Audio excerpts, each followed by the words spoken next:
স্বাস্থ্যকর্মীদের নিরাপত্তা এবং জনগণের মানসম্মত চিকিৎসা সেবা নিশ্চিত করার লক্ষ্যে সরকার তথা স্বাস্থ্য ও পরিবার কল্যাণ মন্ত্রণালয়ের নিকট বিসিএস হেলথ ক্যাডার অ্যাসোসিয়েশনের 17 দফা প্রস্তাবনা উপস্থাপন করছি। প্রস্তাবনা 1, স্বাস্থ্যকর্মীদের নিরাপত্তায় স্বাস্থ্য পুলিশ গঠন ও হাসপাতাল ভিত্তিক নিরাপত্তা কাঠামো শক্তিশালী করতে হবে।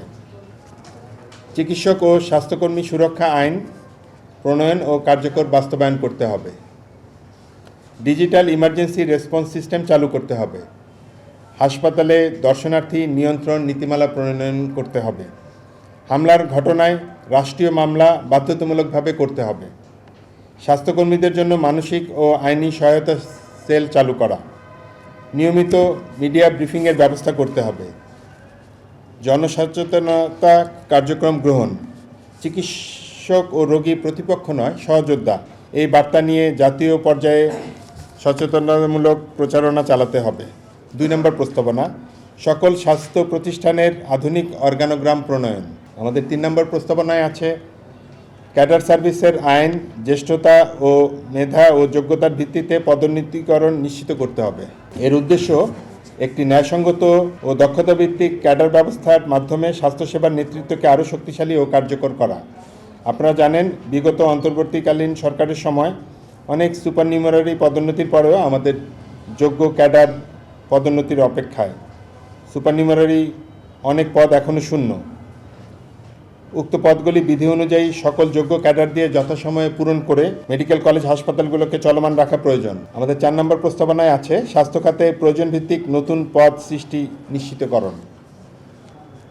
আমাদের 5 নম্বর প্রস্তাবনায় আছে শয্যা সংখ্যার অতিরিক্ত রোগী বন্ধ এবং বাস্তবসম্মত রোগী ব্যবস্থাপনা নিশ্চিতকরণ। আমাদের 6 নম্বর প্রস্তাবনায় আছে বহির্বিভাগে একজন চিকিৎসকের জন্য দৈনিক রোগী দেখার যৌক্তিক সীমা নির্ধারণ।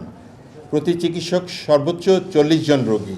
আমাদের 7 নম্বর প্রস্তাবনায় আছে সর্বোচ্চ থেকে সর্বনিম্ন সকল শূন্য পদে দ্রুত সময়ের মধ্যে জনবল নিয়োগ নিশ্চিতকরণ করতে হবে। আমাদের 8 নম্বর প্রস্তাবনায় সকল সরকারি স্বাস্থ্য প্রতিষ্ঠানে কোড ব্লু সেবা চালু ও কার্যকর বাস্তবায়ন করতে হবে।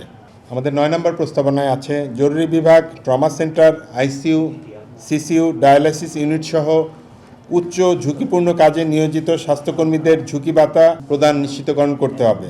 আমাদের 10 নম্বর প্রস্তাবনায় আছে ঈদ সহ সকল সরকারি ও নির্বাহী আদেশে ছুটির সময় দায়িত্ব পালনকারী স্বাস্থ্যকর্মীদের জন্য বিশেষ ভাতা প্রদান নিশ্চিতকরণ। আমাদের 11 নম্বর প্রস্তাবনায় আছে স্বাস্থ্যকর্মীদের জরুরি ও ন্যায্য ছুটি বাতিলের সংস্কৃতি বন্ধ করা এবং ন্যায়ভিত্তিক ছুটি ব্যবস্থাপনা নিশ্চিতকরণ করতে হবে।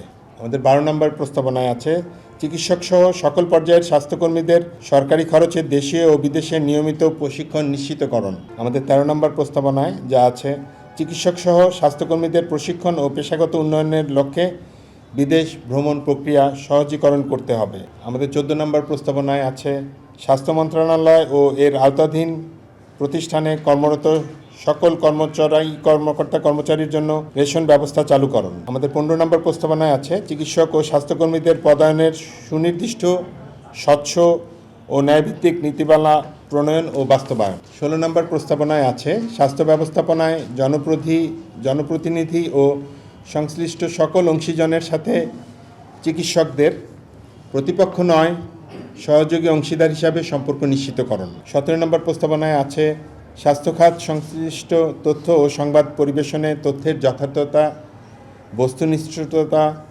ও সমন্বয় জোরদার করতে হবে।